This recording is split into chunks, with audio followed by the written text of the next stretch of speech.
Hi everybody, my name is Nadine Kiswani. I'm from Within Our Lifetime, United for Palestine, and we're a community-based Palestinian-led organization building in the belly of the beast, New York City. We aim to revitalize the revolutionary spirit of Palestinians abroad in pursuit of a free homeland.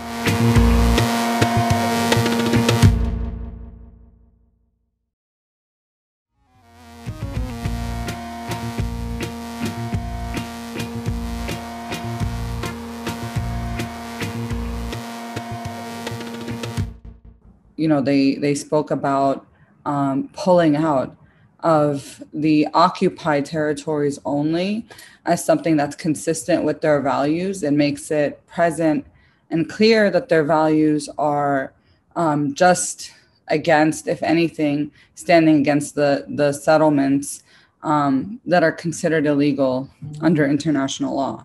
But they're not opposing Israel as an entity. They're not opposing Israel's war crimes. They're not opposing the fact that Israel just killed dozens of people in Gaza, including so many children, and all over the West Bank in just the last few months alone.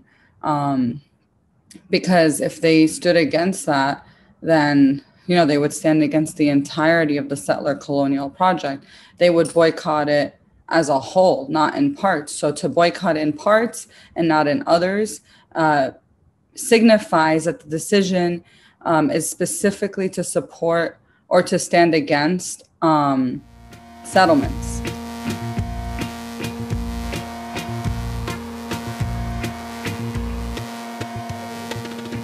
I think what we really saw is that, over the summer, Palestinian liberation became something that so many more people were willing to support or claim to support.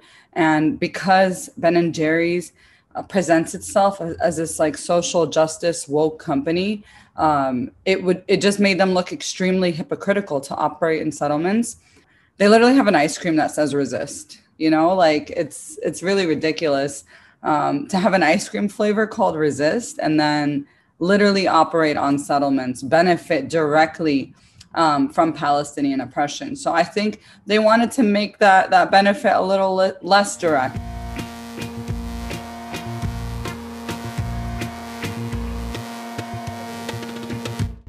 I think it's good to claim victories in general. So I understand why people might want to go to that, especially being Palestinian in the US for so long.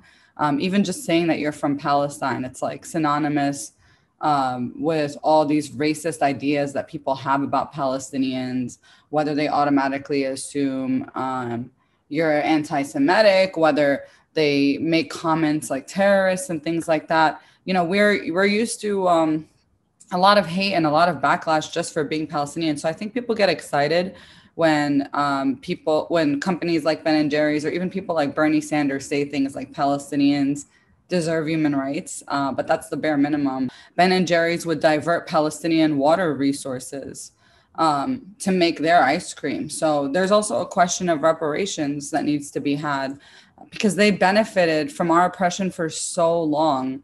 And now they just want to say, oh, we changed our mind. Well, what about all the money and the notoriety and the fame and everything that you made off of building yourself as a company in the last several decades? And how much of that was due to all of the resources and access that they had to Palestinian land, while Palestinians didn't get to build our companies and our economy because we're fighting settler colonialism and Zionism.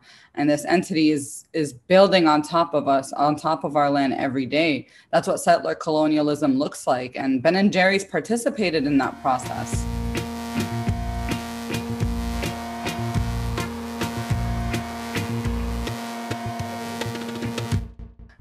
It's important to politicize people on these questions, on things that they see every day. It shouldn't be normal to see like Israeli dates sold in Arab, Muslim, Palestinian stores in our neighborhoods. And we're just kind of like, accepting Israel as an entity and the fact that they can steal our land and our food and exploit our people and then sell it back to us and we're going to fund them. That's absolutely ridiculous. So, taking it denormalizes that because having those products and those stores in the first place normalizes Israel. So I look at boycotting as also part of anti-normalization. I also look at it as a way for us to engage in our community. You can't just like go up to people maybe and say, what do you think about Palestinian liberation? I mean, maybe now we can with all the renewed attention on Palestine, but it makes more sense to start up a conversation with people in a community by having a boycott campaign, because there's a target and there's a lot of resources and information that you can use to educate people on Palestine, using this as an example. So when we look at dates, like I said, it's used to normalize. It's also known that the where the dates are grown is on stolen Palestinian land.